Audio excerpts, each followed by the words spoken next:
Last month, a friend of mine who earns $58,000 a year texted me at 11 p.m. Not to hang out, not to talk. He texted to ask if he could borrow $200 until payday. $58,000 a year. That is nearly $5,000 a month hitting his bank account. And he needed $200 to survive the last 4 days of the month. I did not send the money right away. Instead, I asked him one question. I said, "Bro, where did it all go?" He went quiet for a long time. And then he said the 3 words that sum up the financial situation of millions of Americans right now. He said, "I don't know." That is the problem. He is not poor. He is leaking. And the leak has no name, no face, and no single obvious source. It is slow, silent, and it has been happening for years. Welcome back to Monetary Pulse. I am Ethan Brooks. Today we are beginning a 2-part series on the 20 silent wealth killers, the financial mistakes that keep hardworking, decent-earning Americans stuck in a cycle of just getting by, even as their salaries keep climbing. Part 1 is about behavior, the habits, the psychology, the small daily choices that quietly bleed your bank account without triggering a single alarm. Part 2 will cover the strategic mistakes, the bigger decisions around debt, investing, taxes, and long-term wealth building that can cost you hundreds of thousands of dollars over a lifetime. Stay until the end. I promise you at least one of these is happening to you right now. Mistake 1. Not tracking your spending. Let me ask you something uncomfortable. Do you know, right now, exactly how much you spent last month on food? On subscriptions? On entertainment? Most people guess. And most people are wrong by a factor of 2. This is what financial behaviorists call flying blind. You have no dashboard, no feedback loop, no way of knowing whether what you think you are spending matches what you are actually spending. And the gap between those 2 numbers is almost always larger than you expect. Here is a real pattern. Someone thinks they spend around $400 a month on food. When they actually track it, restaurants, groceries, coffee runs, the occasional DoorDash at midnight, the real number is $780. That $380 difference every month is $4,560 per year. That is a flight to Europe. That is 4 months of emergency fund. That is a significant contribution to a Roth IRA. Gone. Not spent on anything memorable. Just absorbed by the noise of daily life. Behavioral economists have a name for this specific category of spending. They call it silent drain, recurring, low-attention purchases that feel invisible because each individual charge is small enough that it never triggers concern. The $15.99 streaming service you forgot you had. The $12.99 meditation app that auto-renewed in January. The gym membership for a gym you visited 3 times since March. The $6 coffee that happens every weekday morning at 8:14 a.m. None of these feel like decisions. They happen automatically. And that is exactly the problem. A study published in the Journal of Consumer Research found that people who track their spending for just 30 days, without changing anything else, reduced their unnecessary expenses by an average of 15 to 20%. Not through discipline, not through sacrifice, just through awareness. Simply seeing the number made them pause. The fix is simple. Not easy, simple. Download a free spending tracker today. In the US, your best free options are Mint, Copilot, Personal Capital, or even just a Google Sheet. Check it once a week. Give every dollar a destination. You cannot manage what you cannot see. Mistake 2. Saving what is left after spending. Here is how most people handle their paycheck. It lands in their checking account. They pay rent. They pay utilities. They buy groceries. They go out on Friday night. They buy the thing they've been meaning to buy. They cover the bill they forgot about. They handle the thing that came up. And then, somewhere around the 26th of the month, they look at their balance and think, okay, what can I save this month? The answer is almost always the same. Not much. Or nothing. This approach has a name in behavioral finance. It is called residual saving. And it structurally guarantees failure because spending always expands to fill available income. There is no spending that does not feel justified when you are doing it. The dinner was a celebration. The shoes were on sale. The vacation was necessary for mental health. By the end of the month, the justifications add up faster than the savings. Warren Buffett, who at this point has more credibility on money than any human being alive, has one piece of advice he has repeated for 50 years. He says, do not save what is left after spending. Spend what is left after saving. The order is the entire point. Pay yourself first. Before the rent, before the groceries, before the weekend, before anything, a predetermined percentage of your income moves to savings or investments automatically. You do not see it. You do not touch it. You adapt to what remains. 2 rules you can use as a starting framework. The 50/30/20 rule: 50% for needs like rent, utilities, and insurance. 30% for wants like dining, streaming, and travel. 20% directly to savings and investments. For people living in higher-cost cities, New York, San Francisco, Los Angeles, Seattle, try the 60/30/10 rule. 60% needs, 30% wants, 10% savings. Adjust from there as your income grows. The specific percentages matter less than the habit. The habit is this: the moment your paycheck deposits, a set dollar amount leaves your spending account automatically. $200, $500, $1,000, whatever your situation currently allows. The goal is not the amount. The goal is the system. Mistake 3, lifestyle creep. You got a raise last year. 20%. Meaningful. You worked for it. But look at your bank account today. Is it actually larger than it was before the raise? For most people, the honest answer is no. And the reason is one of the most well-documented and least discussed financial patterns in consumer behavior: lifestyle creep. As income rises, spending rises in lockstep. The apartment that felt perfectly fine 2 years ago now feels too small. The car you drove without complaint now feels below your social circle. The restaurants you used to enjoy now feel too casual for your income bracket. And the upgrades happen gradually enough that none of them feel like decisions. They feel like progress. This is the behavioral trap. Each individual upgrade is defensible. Of course you deserve a nicer apartment. Of course a newer car makes sense now. Of course you can afford better restaurants. Each justification is technically true. But the cumulative effect is that every dollar of income growth immediately converts into a dollar of spending growth, and your actual financial position never improves. Economists have a term for people caught in this cycle: high-income earners with low net worth. In financial planning circles, they are sometimes called high-earning paupers. A surgeon making $350,000 a year with $40,000 in savings and a $1.4 million mortgage is technically wealthier on paper than most Americans and more financially fragile in practice than many who earn half as much. A study by Princeton psychologist Daniel Kahneman, who later won the Nobel Prize in Economics, found something counterintuitive about income and happiness. He found that day-to-day emotional well-being, how you actually feel living your life, does plateau at around $75,000 per year for most Americans. Beyond that threshold, more income does not produce more happiness, unless it is invested to produce freedom, not spent to produce appearances. The fix is behavioral, not mathematical. Every time you receive a raise, commit to saving at least half of the increase. If you earned $1,000 more per month, $500 goes directly into investments, and $500 can improve your life. Keep your lifestyle relatively flat for 12 months after each raise. Let the gap between your income and your spending quietly widen. That gap, sustained over a decade, is what wealth actually looks like. Mistake 4. High-interest debt and the credit card trap. Let us talk about one of the most quietly destructive financial products in modern American life. The average credit card APR in the United States in 2026 is approximately 27.7%. Some retail cards and subprime cards run as high as 36%. Let me put that in context. Warren Buffett, who is widely considered the greatest long-term investor in human history, has averaged approximately 19% annual returns over 60 years. Peter Lynch, the legendary manager of the Fidelity Magellan Fund, averaged 29% during his tenure, which was considered historically extraordinary and has never been replicated at scale. When you carry a credit card balance, you are paying more in guaranteed interest than the best investors in history have earned in returns. That is not a metaphor. That is arithmetic.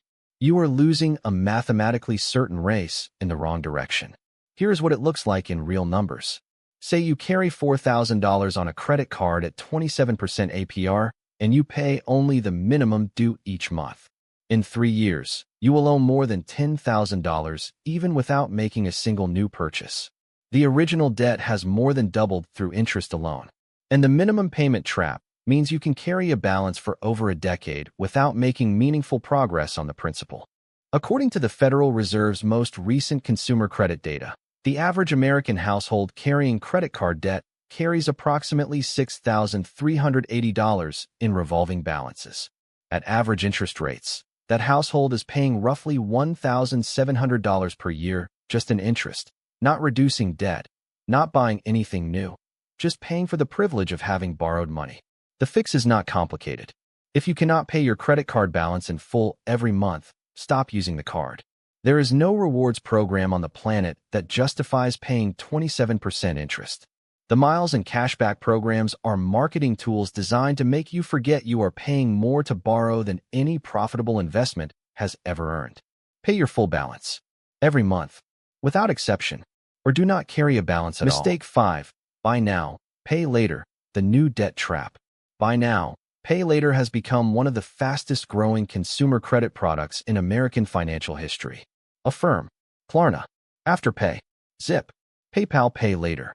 These platforms have made buying things feel completely, almost magically frictionless. You are at checkout. The total is $240. And right there, in the payment options, it says, or split into 4 payments of $60, interest-free. And suddenly $240 feels like $60. That psychological trick is the entire business model. These platforms work by reducing what behavioral economists call payment pain, the neurological discomfort your brain registers when you hand over money. Cash produces the most pain. Credit cards reduce it. BNPL nearly eliminates it. And when something does not hurt, you do not think carefully about whether you actually need it. The data on what follows is alarming.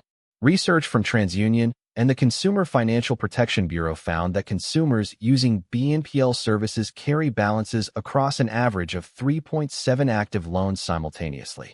Delinquency rates on BNPL products run 2 to 3 times higher than traditional credit cards. And because many BNPL platforms operate with looser credit checks than banks, they disproportionately extend credit to people who are already financially stretched. Here is how it typically unravels. You buy a $280 pair of shoes using Klarna. 4 easy payments of $70. You forget the third payment. Late fee, $35. You use Afterpay for a $190 jacket while that loan is still open. By month 4, you have 4 active BNPL balances with different due dates, different platforms, and different late fee structures. None of them show up prominently on your credit report until you are already behind. And the total is now more than you would have paid for any single item. The marketing says instant gratification now. The math says financial stress later. The fix is the same rule as credit cards. If you cannot pay the full price today without stress, you cannot afford the purchase. BNPL is not a financial tool. It is a spending accelerant with a delayed invoice. Mistake 6. The scarcity mindset. This one is different from the others, because it is not really about money at all. It is about what persistent financial stress does to the human brain. Behavioral economists Sindel Mullainathan of Harvard and Eldar Shaffer of Princeton spent years studying the cognitive effects of financial scarcity. Their findings, published in their book Scarcity, Why Having Too Little Means So Much, were some of the most disquieting research in modern social science. They found that being chronically short on money reduces your effective cognitive capacity by the equivalent of 13 IQ points. Not permanently, but consistently, while the stress is present. For context, 13 IQ points is the difference between performing at the 50th percentile and the 32nd percentile on a cognitive test. What this means in practical terms is that the people who most need to make careful, strategic financial decisions are the least cognitively equipped to do so in the moment, not because they are less intelligent, but because their mental bandwidth is already consumed by the daily management of financial threat. Mullainathan and Shaffer call this tunneling. When you are under scarcity stress, your brain narrows its focus to the immediate problem. The rent that is due on Friday. The car payment that cleared your account unexpectedly. The electric bill that came in higher than expected. You handle the thing in front of you. And in the process, you ignore everything that is not immediately urgent, including the long-term financial decisions that would actually improve your situation. The consequences compound. People in scarcity tunnels take worse loans because they do not have the mental energy to comparison shop. They skip preventive healthcare because it is not urgent. They miss investment windows because planning ahead requires bandwidth they do not currently have. They borrow at high interest to solve an immediate problem and inadvertently create a larger future problem. This is not a character flaw. This is neuroscience. The financial system, with its overdraft fees, late payment penalties, and payday loan structures, is architecturally designed to be most expensive when you are least able to pay. The fix is to build systems that remove decision-making from your daily mental load. Automate savings. Automate bill payment. Automate investments. Make the important financial decisions once, from a calm and clear mental state, and then let the automation execute them. The goal is to remove money management from the category of things you have to actively think about and put it on autopilot so your cognitive bandwidth is available for everything else. Mistake 7. Mindless consumption versus intentional spending. Here is a quick exercise. Think about the last 3 non-essential purchases you made. Things you did not need to survive. Clothing, a gadget, a dinner out, something from Amazon that felt urgent at the time. Now ask yourself honestly, are any of those things still making you happy today? Probably not. And there is a well-established psychological mechanism that explains exactly why. Psychologists call it hedonic adaptation. It is the tendency of human beings to return to a baseline level of happiness after any positive change, including acquiring new things. Research published in the Journal of Personality and Social Psychology found that the elevated mood from a material purchase typically fades within 3 to 7 days. The excitement of the new thing becomes the boredom of the normal thing with remarkable speed. But here is what the same research found about experiential purchases: spending on travel, on shared meals, on learning, on experiences you remember and revisit in your mind. The happiness from those fades much more slowly, sometimes not at all, because experiences become part of your identity and your memory in a way that objects never do. The implication is not that you should stop buying things. It is that most of what Americans spend money on is systematically optimized to capture attention and trigger purchase, not to produce lasting satisfaction. The retail environment, the social media feed, the one-click checkout, all of it is engineered by the most sophisticated behavioral science money can buy to minimize the gap between desire and purchase. Your job is to reintroduce that gap deliberately. The fix is a 24-hour rule. Before any non-essential purchase above $30, wait 24 hours. Not to agonize, just to let the impulse pass or persist on its own terms. Research from the University of Michigan found that implementing a brief waiting period reduced impulse purchases by up to 40% among test subjects. Most impulses do not survive the morning. Mistake 8. Ignoring bulk buying and smart spending systems. Here is a counterintuitive truth that most personal finance advice never talks about. It is more expensive to be poor. Economists have documented something called the poverty premium, the hidden additional cost that lower-income households pay for the same products and services as wealthier households, simply because of the structural disadvantages that come with having less. Some examples that apply directly to American households. You cannot afford to buy the $48 bulk pack of paper towels at Costco, so you buy the $7 pack at the corner store 12 times a year, spending $84 for the same volume of paper towels. You pay $15 in overdraft fees because you miscalculated a bill, while a wealthier person in the same situation transfers from savings in 30 seconds. You pay more for car insurance because you live in a statistically higher-risk zip code, not because you personally are a higher-risk driver. You pay a higher interest rate on a car loan because your credit score is 640 instead of 740. Even though the car and the loan amount are identical. Meanwhile, people with higher incomes use 2% cashback credit cards they pay off monthly, shop at warehouse stores in bulk, and pay lower rates across every financial product they use. The financial system charges more to the people who can least afford it and rewards the people who already have the most. The fix is to close the gap wherever you can. Buy staple goods in bulk whenever your budget allows. Non-perishables, cleaning products, paper goods. If Costco or Sam's Club feels expensive, coordinate with a friend or family member and split the membership and the purchases. Switch to a free checking account. Chime, Ally, Current, and SoFi all offer zero-fee accounts with no minimum balances and no overdraft fees. Remove as many poverty premium costs from your financial life. Mistake 9. Leaving money in a dead savings account. Your bank is profiting from your inattention, and the numbers make it almost embarrassing once you see them clearly. Here is exactly how the system works. You deposit money into a savings account. Your bank takes that money and lends it out as mortgages, auto loans, and personal loans at interest rates between 7 and 14%. In return, your bank pays you somewhere between 0.01 and 0.5% on your savings balance. The spread between what they earn on your money and what they pay you for the use of it, economists call this the net interest margin, is their profit. You are the raw material.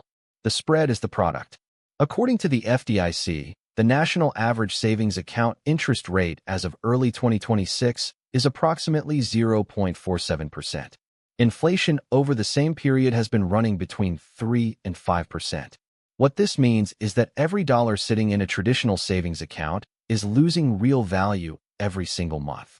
Not because the number gets smaller, it does not, but because its purchasing power erodes by the difference between your interest rate and the inflation rate. At 4% inflation, $10,000 sitting in a 0.4% savings account for 10 years will have the purchasing power of roughly $6,700 in today's dollars. You did not spend it. You did not lose it. You just let inflation quietly consume nearly a third of its value while your bank paid you almost nothing to hold it. The fix is a high-yield savings account. As of 2026, banks like Marcus by Goldman Sachs, Ally Bank, SoFi, and Discover are offering between 4.5 and 5.2% APY on savings balances with no minimums and full FDIC insurance. Your emergency fund, typically 3 to 6 months of expenses, should be sitting in one of these accounts. The difference between 0.4% and 5% on a $15,000 emergency fund is approximately $690 per year in interest, earned passively, on money you were going to keep there anyway. There is no reason not to make this switch. It takes about 20 minutes online. Mistake 10. Relying on willpower instead of systems. The final behavior mistake is the one that underlies almost all the others. Most people treat personal finance as a discipline problem. They believe that if they could just be more consistent, more focused, more resistant to temptation, their financial situation would improve. And every month when the savings number comes up short, they conclude they need more willpower. This is the wrong diagnosis, and the research backs this up clearly. Psychologist Roy Baumeister of Florida State University conducted a series of famous studies in the 1990s and 2000s that established what he called ego depletion, the idea that willpower is a finite cognitive resource that depletes across the day with use. Every decision you make, every temptation you resist, every problem you solve slowly draws down from the same mental reservoir. By evening, the reservoir is lower, and financial decisions made in a depleted state are consistently worse than those made in a full one. This is why you order delivery at 8 p.m. when you swore you would cook at home. This is why you buy things on Amazon after 10 p.m. that you would not have bought at noon. This is why financial resolutions made on January 1st tend to collapse by February. The solution is not more willpower. The solution is to remove willpower from the equation entirely. Every wealthy person, every financially successful household, every financial independence story you have ever read shares one operational pattern: automation. They do not decide to save. They have already decided to save, and the automation executes the decision without their involvement. Here is the system that works. Set up an automatic transfer from your checking account to a separate savings or investment account for the day your paycheck deposits. Not the week after. The day of. Before you see the money, before you feel the balance, before any spending decision is on the table, the money is gone. Then set up automatic payments for all your bills. Set up automatic contributions to your 401k or IRA. Set up automatic investments into your brokerage or index fund. Once the system is running, your job is to not interfere with it. That is the entire job. Do not interfere. The financial independence community calls this set it and forget it. And in 2 words, it captures the entire behavioral architecture of people who build wealth without drama, without constant discipline, and without relying on a resource that science has proven runs out. Close. 10 behavior mistakes. 10 ways that smart, hardworking people quietly lose the financial game without realizing they are even playing. Not one of these requires a high income to fix. Not one of them requires an advanced degree in finance.